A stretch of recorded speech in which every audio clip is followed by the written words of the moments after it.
गरीब साध साध सब नेक हैं, आप अपनी ठोरे, जो सतलोक ले जाएंगे वो साधु कोई और।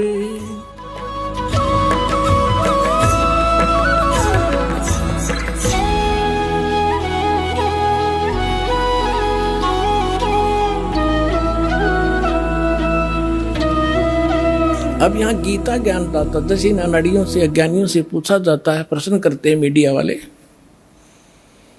कि 7वें अध्याय के 18वें श्लोक में गीता ज्ञानदाता अपनी गति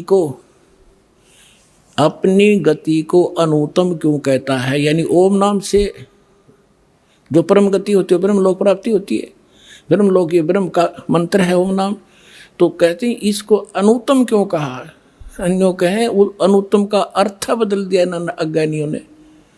देखो गुड माने अच्छा और बैड माने बुरा, और कोई बैड का अर्थ न कहे सबसे अच्छा बुद्धि भ्रष्ट व्यक्ति होता है वो। अनुत्तम माने अश्रेष्ठ, उत्तम माने श्रेष्ठ गुड, और यहाँ अनुत्तम का अर्थ कहते जिससे उत्तम कोई और ना हो, हमारा शर ना हो। ऐसे अनाड़ी हमारे गुरु मिले हमारे को। तो इसका अर्थ ये था कि गीता ज्ञान दाता कह रहा है कि मेरी साधना 4 प्रकार के करते हैं। 3 तो रिजेक्ट कर दिए, अर्थ अर्थार्थी और जिज्ञासु, और चौथे जो ज्ञानी हैं ये मुझे बहुत अच्छे लगते हैं क्योंकि देवी देवताओं की घंटी नहीं पीटते, ये ब्रह्म साधना करते हैं। और इनको मैं अच्छा लगता हूँ क्योंकि इन्होंने मुझे अंतिम मान लिया, ये मुझे प्रिय है, इनको मैं प्रिय हूं। लेकिन इनको तत्वदर्शी संत ना मिलने से ये ज्ञानी आत्मा है तो अच्छी आत्मा, उद्धार है, समर्पित है, शरीर भी इन्होंने समर्पित कर दिया, परवाह नहीं की, चाहे मर जाए बेशक नष्ट हो जाए शरीर, में भगवान मिलना चाहिए। लेकिन ये मेरे वाली अनुत्तम गति में ही श्रेष्ठ आश्रित रहे, इनको तत्वदर्शी संत नहीं मिले। अब आपके रूबरू करता है श्लोक देखिएगा। श्रीमद् भगवद गीता, गीता प्रेस गोरखपुर से प्रकाशित दयाल गोविंद का इसके अनुवादक हैं, जिसका अनुवाद दास आपको दिखाने जा रहा है। 7वें अध्याय का अब 16वां श्लोक। हे भरतवंशियों में श्रेष्ठ अर्जुन, उत्तम कर्म करने वाले अर्थार्थी, अर्थ जिज्ञासु और ज्ञानी 4 प्रकार के भगत जन मुझको भजते हैं। 17वें में कहा कि उनमें नित्य मुझ में एक ही भाव से स्थित अनन्य प्रेम भक्ति, एक भक्ति, ज्ञानी भक्त ये होना चाहिए, अति उत्तम है, ये मुझे अच्छे लगते हैं क्योंकि मुझको तत्व से जानने वाले ज्ञानी को मैं अत्यंत प्रिय हूँ और वह ज्ञानी मुझे प्रिय है। ठीक है। अब 18वें में कहा है उद्धारा सर्वे एव ते ज्ञानी तु आत्मा एव मे मतम। मेरे विचार में ये सभी ज्ञानी आत्मा है तो उद्धार यानी समर्पित हैं, अच्छी आत्माएं हैं। आस्थित से ही युक्त आत्मा माम एवं उत्तमाम गतिम।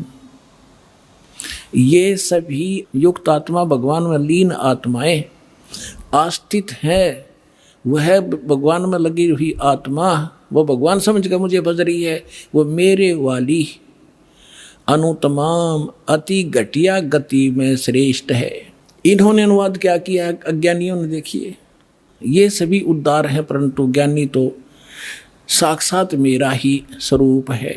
यह अनुवाद गलत कर रखा है, ये मेरा मत है, ये मेरा मत है क्योंकि वह मन बुद्धि वाला ज्ञानी भक्त अनुत्तमा माने अति उत्तम, फुटे बाग धरे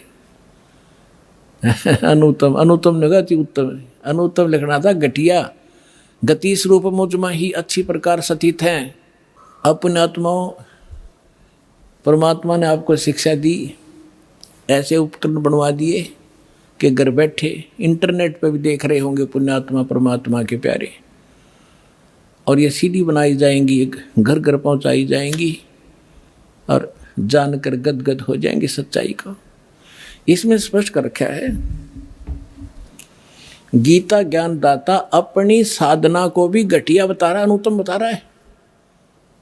और कह रहा है ये ज्ञानी आत्मा जो परमात्मा के लिए समर्पित हैं, जिनने जान लिया है कि मनुष्य जीवन केवल परमात्मा प्राप्ति के लिए प्राप्त हुआ है और मोक्ष केवल उस पूर्ण परमात्मा से होगा। इनको वासुदेव प्राप्त नहीं हुआ। अब देखो, थोड़ी कथा सुनाने से पहले 19वां श्लोक और सुनाऊंगा, जिससे आपका और कंसेप्ट क्लियर होगा। देखिएगा, श्रीमद् भगवद गीता अध्याय 7 का हम श्लोक 18 पढ़ लिया। ये मेरी अनुतम है, ये घटिया लिखनी थी इन्होंने। अब इससे स्पष्ट हो जाता है, बहुनाम जन्मानाम अन्ते ज्ञानवान माम परपदते वासुदेव सर्वमति स महात्मा सो दुर्लभ है। अब यहाँ कहते बहुत जन्मों के अंत के जन्म में ज्ञानवान, तत्व ज्ञान को नहीं, ज्ञानी, ये ज्ञानी पुरुष सब कुछ वासुदेव ही है, इस प्रकार मुझको बचता हुआ महात्मा अत्यंत दुर्लभ है। नहीं, ये झूठ, गलत अनुवाद गलत किया है। इसका अर्थ है कि बहुनाम जन्म, क्योंकि शुरुआत से इसका सटाट से देखो, इस प्रसंग 7वें अध्याय का पहले कह रहा है कि तीनों गुणों की भक्ति जो इन ऊपर जिनकी बुद्धि है ब्रह्मा विष्णु महेश तक, वो राक्षस स्वभाव को धारण किए हुए मनुष्यों में नीच और दूषित कर्म करने वाले मूर्ख मुझे नहीं बचते। फिर कहता मेरे भजने वाले भी 4 प्रकार के, उनमें 3 रिजेक्ट कर दिए, चौथा फाइनल उसने कर दिया। ये ज्ञानी आत्मा है तो अच्छी, लेकिन ये मेरे वाली ब्रह्म तक ही सीमित रही इनकी बुद्धि और उस घटिया साधना में लीन रहे। अब यहाँ बताया है कि बहुनाम जन्मानाम अन्ते, जैसे गीता अध्याय नंबर 7 के श्लोक नंबर पहले में कहा है कि ये भक्ति में लगे हुए प्राणी, इनमें से हजारों में से कोई एक मेरी प्राप्ति के लिए प्रयत्न करता है, एक मुश्किल से। तो यहाँ वही कह रहा है कि बहुनाम जन्मानाम अन्ते, इन ब्रह्मा विष्णु महेश से घर की पूजाओं से ऊपर उठकर बहुत जन्म के किसी एक जन्म में ज्ञानवान, ये ज्ञानी मेरी भक्ति करते माम प्रपदते, और वासुदेव सर्वमिति, ये बताने वाला महात्मा सो दुर्लभ है कि वासुदेव सर्वमिति स महात्मा सो दुर्लभ है। ये बताने वाला कि वो वासुदेव यानी सर्व पूर्ण परमात्मा परम अक्षर ब्रह्म वही सब कुछ है, वही पूजा के योग्य है, वही इष्ट रूप में मान्य है, वही पाप नाशक है, वही अविनाशी है, वही सबका धारण पोषण करता है और उसकी भक्ति करनी चाहिए और की नहीं, और को इष्ट नहीं मानना चाहिए। कहते हैं ये बताने वाला महात्मा तो बड़ी मुश्किल से मिलेगा। यहाँ इसका अर्थ ही है, इन्होंने अर्थ गलत कर रखे। तो वो ये दास आपको मिल गया पुण्यात्माओं, असंख्य युगों के बाद ये दाव आपका लग गया है, इसको सफल करना। अब ये गीता ज्ञान दाता ब्रह्म ने अपनी साधना को अनुत्तम क्यों कहा, अपनी गति को?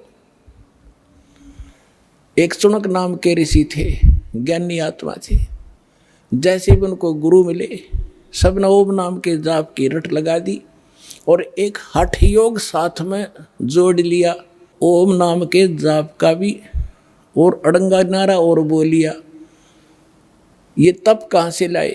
किसी भी सदग्रंथ में तप करने का आदेश नहीं। सदग्रंथ माने गीता और वेदों में, और ना ही सूक्ष्म वेद में, तत्व ज्ञान में जो परमात्मा ने बोला।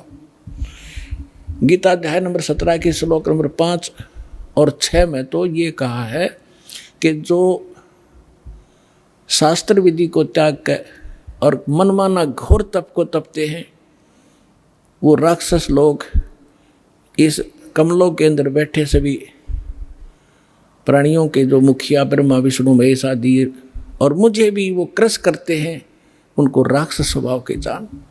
ये हठयोग कहाँ से लाए? श्री देवी भागवत के अंदर एक प्रसंग है 3रे स्कंद में। ये क्या करते हैं? रहस्य तो परमात्मा ने बताया है, दास ने भी आपको बहुत बार रूबरू किया है कि ब्रह्मा जी अपनी उत्पत्ति बताता है नारद जी को कि अपने पुत्र को कि मैं कमल के फूल पर बैठा था, मुझे नहीं मालूम है कहाँ से उत्पन्न हो गया। आकाशवाणी हुई तप करो तप करो, मैंने 1000 वर्ष तक तप किया। फिर कहा सृष्टि करो, तपो तपो कर वाक्य सुनाया, लोक रचोबल मेरी माया, लोक रचोबल मेरी माया। ये सूक्ष्म वेद में भी ऐसा ही कहा है। तो ब्रह्मा जी ने कहा कि आकाशवाणी हुई कि तप करो। मैंने 1000 वर्ष तप किया, फिर कहा सृष्टि करो। अब पहले इनके अंदर सिद्धियां पैदा कर लेता है काल, इनको एटम बम बनाता है, रिमोट इसके हाथ में रहता है। तो ये ब्रह्मा जी ने सोचा कि ये परमात्मा पूर्ण ब्रह्म की आकाशवाणी है, तप करो। और बाद में उसको वेद मिले, वेदों में तप का प्रावधान नहीं है। तो इसने वो काल की अलग से वाणी जो थी वह भी साथ अपने अनुयायियों को, अपने वंशजों को, ब्राह्मणों को दे दी कि तप भी करो, ओम नाम का जाप करो। एक चुनक नाम का ऋषि था, उसने बहुत ज्ञानी आत्मा था, ब्रह्मपुदा काल का पुजारी था। काफी वर्षों तक ओम नाम का जाप किया, तप किया, हठ योग किया।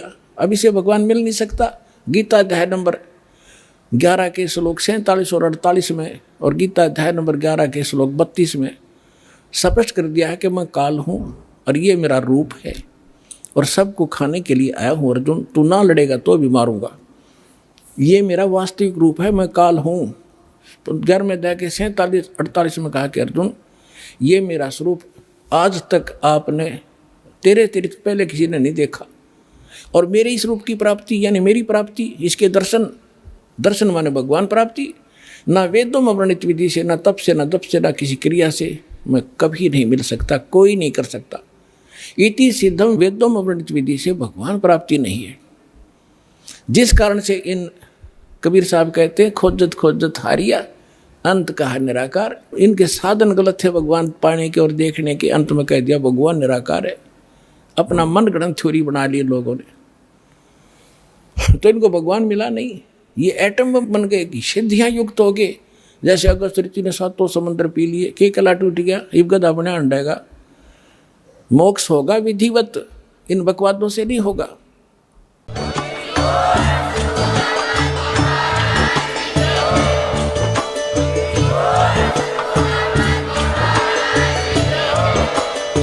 सुन रहे थे जगत गुरु तत्वदर्शी संत रामपाल जी महाराज जी के मंगल प्रवचन। अधिक जानकारी के लिए विजिट कीजिए हमारी वेबसाइट www.jagatgururampalji.org। संत रामपाल जी महाराज जी के शुभ आशीर्वाद से पूरे विश्व भर में 500 से भी ज्यादा नाम दीक्षा केंद्र हैं, जिन पर संत रामपाल जी महाराज जी द्वारा ऑनलाइन निशुल्क नाम दीक्षा दी जा रही है। अपने नजदीकी नाम दीक्षा केंद्र का पता करने के लिए संपर्क करें 8222 880541।